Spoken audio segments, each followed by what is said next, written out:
आज प्रत्येक वार्डामधला नगरसेवक तो सांगतो की या माझ्या वार्डामध्ये मीटिंग घ्या. मागच्या वेळा ती परिस्थिती नव्हती.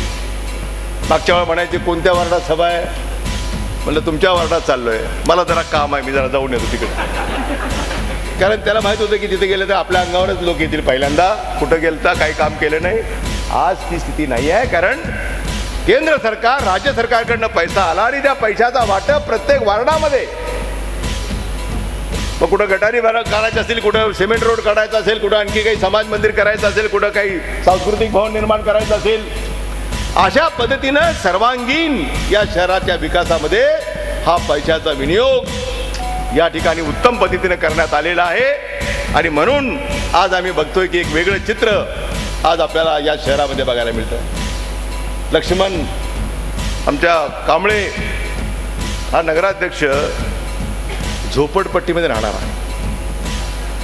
विचार करा तुम्ही, काँग्रेसमध्ये काय घडू शकतं बघा. हा बिचारा, कधीही त्या बिचाराला वाटलं नाही की ज्यांनी झोपडपट्टी काढण्यासाठी मदत केली.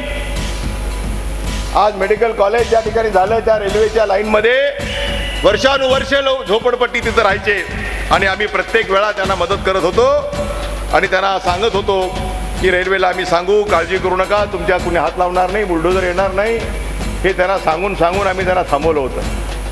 परंतु एक दिवस आम्हाला त्यांना सांगावं लागलं की आता मेडिकल कॉलेजसारखा प्रकल्प आलाय, आपल्याला जर मान्यता हवी असेल तर तुम्हाला थोडंसं बाजूला गेलं पाहिजे. त्यांनी विश्वासानं आमच्या शब्दावर विश्वास ठेवून सगळी झोपडपट्टी हलवली आणि त्यांना आता घरं बांधून आपण दिलेली आहेत, त्या घरामध्ये ते राहत आहेत. त्यामुळं खऱ्या अर्थानं झोपडपट्टीमध्ये राहणारा सामान्य